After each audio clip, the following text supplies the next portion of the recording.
Is it on now? It's playing now, yeah, I do. Wait, you have it here. I have friends. I saw it a while ago. I was like, We are coming from Cape Town, and I'm really, really, really pleased that this early morning session is happening because I'm sat next to Johanna-Catharina. Thank you so much for chatting to me. Thank you. How's your time in Cape Town been? Well, it's been really good so far. I was planning this trip very spontaneously. First, it was a bit too expensive to go, and then I couldn't really find time. Then everything just worked together, and I feel really good coming here. I've been coming to Cape Town for... This is my 7th time coming here, and last year I didn't go, so it's like the since 8 years I've been coming to Cape Town for the season. And I have a lot of friends here, and I felt like it's an important priority to make it happen. Yeah, to make it happen. It's really nice. Like yesterday when I was riding, and I was riding with Paula, and then I saw Hannah, who I've never ridden before with, and then I saw you all the girls were just kiting around me. I was crashing every trick I tried. But yeah, it's cool. It's a dream for me to ride with all of them as well. Yeah. To ride with everyone.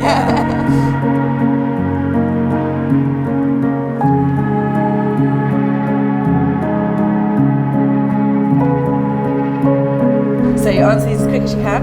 Yeah. Be as honest as you can. Okay. Walk or run? Walk or run? What do you mean? Like on the street or? Yeah. I have a walking. This is gonna be fast. Kite or surf? Can I say surf? Tea or coffee? Coffee. Sunrise, sunset? Sunrise. Bored or busy? Bored or busy? Busy.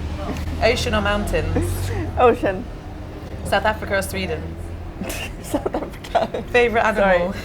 I don't know. Probably hamsters or something. I don't know. Like something that is cute. I was not expecting a hamster. Really calm dogs. Hamster? Yeah, but they are like still. I can't remember the last time I said a hamster. Like indoor rabbit. But with a lead. That's true. Yeah, I had it too when I was 5. What did you do yesterday? Had a really shit session. And you climbed Lion's Head at 5 Oh a.m. yeah, I climbed Lion's Head, bit off half of my tooth, and I had a really terrible session. What are you doing today? Fixing my tooth. Favorite spot? Wow, I had my best session ever in Madagascar at this one spot. Yeah. On the movie. How many kites are in the sky in the world right now? Right now? Now? Yeah, right now. Just get a number, any number. I don't know, like It's hard, isn't it? 10,000? Okay. One word to describe you.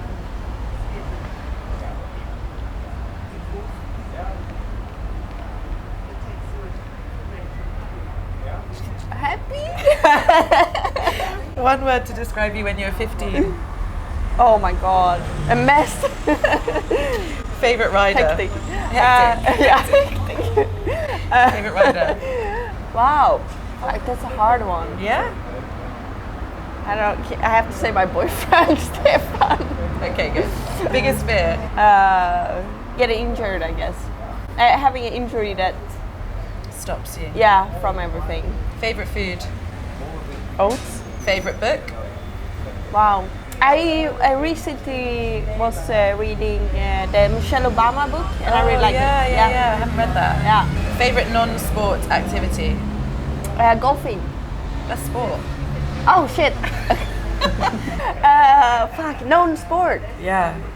I don't know, Netflix. Favorite brand? Probably. Wow. I can't decide if I should take like the brand that makes milk in Sweden, oat milk. Yeah. Or Oatly. if I Oatly, yeah, exactly. That's a great brand. Good promotion there. I like fashion stuff. So I don't know. I love a lot of different clothing brands. Last time you cried?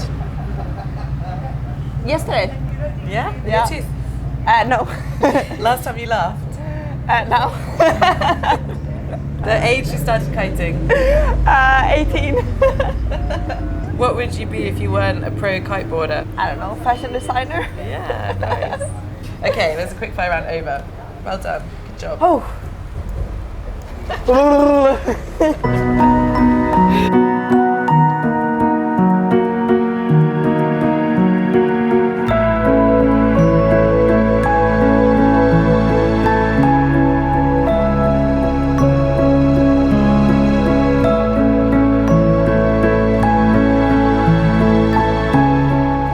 Yeah, success is probably a mix of I'm showing the same kind of person that I would be on social media or approaching in kiteboard industry or whatever.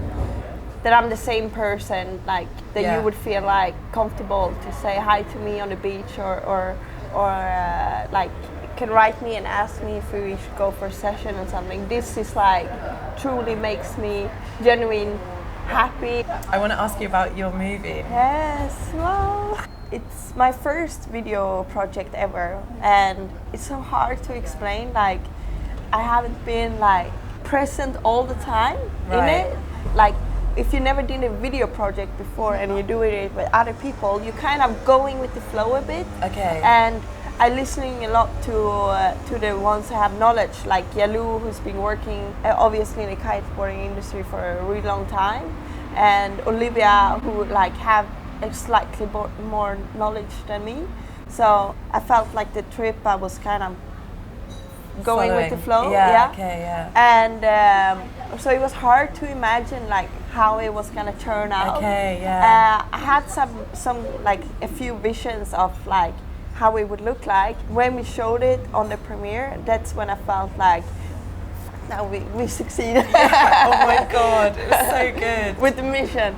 Yeah. And this is also very new for me, and it feels like it's so, when I look at other women who is doing things and like in a professional way, it feels like they have so much knowledge and know exactly what they are doing, and to be honest, I'm like a slightly bit lost. But is that because you don't know, or because you feel like you're inexperienced, or? Yeah, I think I'm just like, I know, but a little bit inexperienced. Yeah. But it was really like a lot of learning from making this movie as well, and like looking back at it, and I feel like a lot of things also happened, like for me personal, since that trip. It's hard when you're doing a documentary because that's like what happened there and then. If you are in a special place in your life or whatever, that's very, it's mirroring. Like when you see it afterwards, you're like, oh yeah, really? Yeah. So it's like, it's funny how you look at it and see where you standing now and there. And there isn't much inspiration for women out there. That movie for me, it was kind of no show. You know, you guys were like waking up early, like wiping the sleep from your eyes. Like, it was sick. Really cool. Yeah. I think it's really cool. Like now when I think about it, this is what I would have liked to see when I started kiting. Yeah. When I started, I didn't know much about kiting. I didn't know who Yalu was or anything. Really, basically before I met her, and I didn't have any knowledge and didn't know how the industry looked like. I had no idea. I just knew that. You liked it. Yeah, I liked it, and I was really competitive. So my goal was to be like best at my home spot, and then like start to compete, because I was like, at least I have can travel to those spots and meet other girls who is competing and get better from them, you know, from learning. And that was like the only thing that was there kind of when I started, it felt like. Yeah. Of course I like to watch movies, kite movies and stuff, but not really, like I wanted to see more of the real deal and funny documentaries like the guys was doing, and that was something that truly was missing. Yeah, we didn't have that. And also good writing. Like. Yeah, it's really nice to see you come into the scene so much, particularly like the last 2 years maybe. Yeah. There's more and more women coming in wave riding. They're really hungry for it. Yeah. You know, it feels like there's an energy in wave riding that's just coming. And yeah, for sure. Now I've been competing for the last 2 years. I did all the stops except missed Germany last year during an injury in my knee, and then the year before I didn't go to Capo Verde. Yeah. When I saw the contest was only in Capo Verde, I was like, shit, it's a lot of girls there, and maybe I should try to compete. And from starting in that beginning in Morocco that year, I learned so much.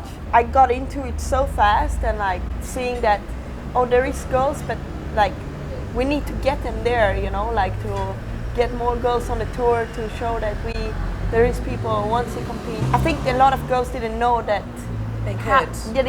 You know, or how to enter or how to get there, you know. So did something push you to enter, or did you just see it and think, okay, now's the time? Yeah, I think like first of all I was free from injuries. I felt like, okay, that was the time. Oh, it's okay. It's okay. Thank you so much. Thank you so much. No worries. I wanted to see where my level were at. Yeah, okay. And I always had like a very competitive mind. Okay. So I knew I wanted to compete, and yeah, I just didn't know if I had the level for it. So I tried to do the first contest, and obviously not the best results. I still felt like, oh, maybe, but there is room for improvement and learning from competing. And were you scared? I mean, how was the kind of, was it welcoming? Was it? No, yeah, it was very welcoming. Like, it felt like it was a good group of women, and especially like when I went to Morocco, I met Yalou there, and I knew Yalou here from Cape Town in the past, and then I got to know Olivia actually in Morocco on the first contest, and we've basically been started following each other on Instagram just a couple of months before. Oh, right. So we kind of knew who each other was, and then they made a little lottery who was gonna stay with who, and then I was like, oh, I hope I stay in the same room as Yalou and Olivia, because that's I kind of knew them before, and then we got to stay with each other. Okay. And we were bonding so well from day one. So it's just easy. Yeah, when you have that support, it's like the fear goes away. Yeah. And I felt like that was also like, okay, I want to be a part of this, and I would like to. It was also a reason to competing, I guess, and yeah. Do they put you up in room and accommodation? Like, how does it work? Do they cover your fees? And no, so basically now, like in the GKA, you have not on all stops, but usually most stops, you have top 4 of women have free accommodation. Okay. And top 12 of men has free accommodation. But anyway, and we're hoping to change that. We're hoping never change. Yeah. We're working on it, but it's also needs to be more stable amount of women competing in each and every stop.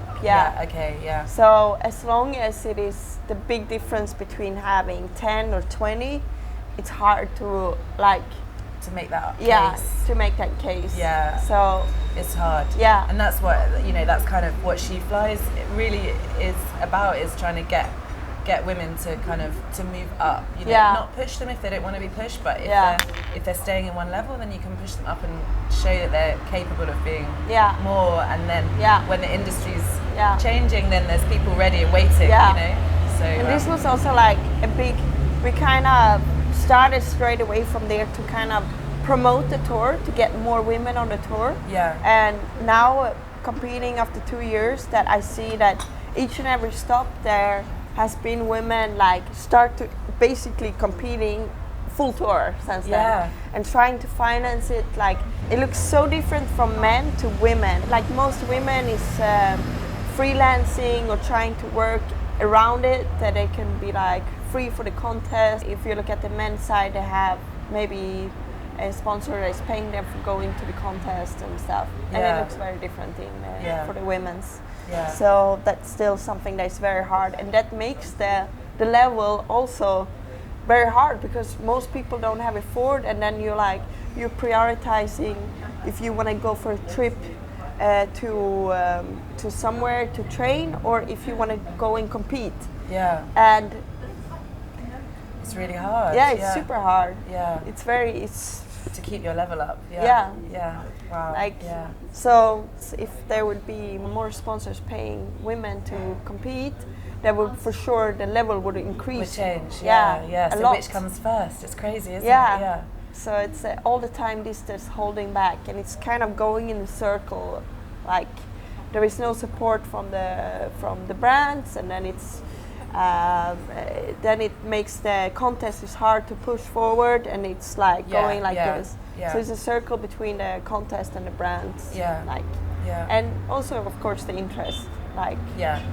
Yeah, and ultimately they're a business. You know, they have to make money, so they want to. If they open up these competitions and they invest in women, then they want to make sure that there's attention.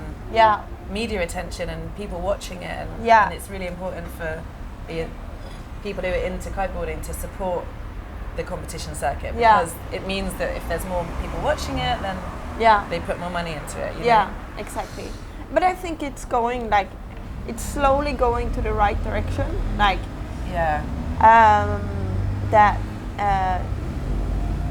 More something is happening and you can feel it. And I feel like also after actually the premiere here, I felt like shit, maybe these movies will make an impact, and they already did, and it will.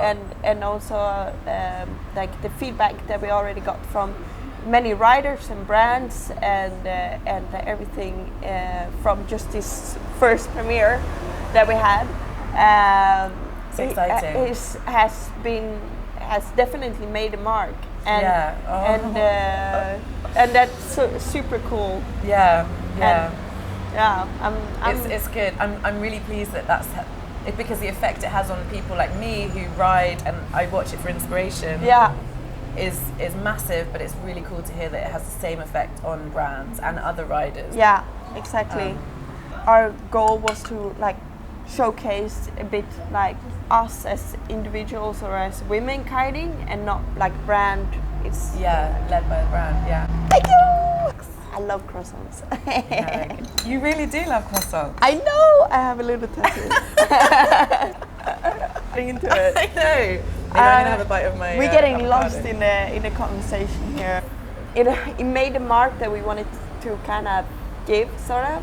Yeah. And I feel like things will change after this, and that was our goal: to inspire more women to step out of their comfort zone, reach their goals, or if they want to compete, or if they want to do a trip, or everything from even learning to kite to go on a trip together with only girls, improve or whatever. And you know, especially for me, what's really important is that you can do it, and it doesn't matter what background you're coming from. When I first came to Cape Town, I was a beginner, and one of my first sessions, first time I saw Yalu, she was kiting in Big Bay on a pretty solid day, together with Ines Correa from Portugal, and I had no idea who these girls was, but they were kiting, and I was like, if these girls can do it, I can do it. But obviously, both of them was previous world champs, but I didn't know that when I saw them. I was like, if they can be out there, I can be out there. And I was so smashed from the waves and everything, but I got out there. And now we're here today making this video. You all start from the beginning, and you progress during the way. And I'm still I learned so much from Yalu, and she's still riding she should not be competing with girls anymore. She has a different level, but it's so inspiring that we can ride together, you know. You can enjoy it together. And I think just building on what you're saying is everyone's always a beginner in something. You know, there's always something you can learn, and something you're failing at, and something you're progressing at, and there's no shame in going out and sending the kite and crashing it and crashing and losing your board. There's no shame in that. And it's also not about being the best, you know. No, it's not. It's just enjoying it. Enjoy kiting for what it is. Everybody has the opportunity. I grew up in Sweden. I never been riding point breaks until like 3 years ago, first time in Mauritius. It's never too late. Yeah. You know? Yeah.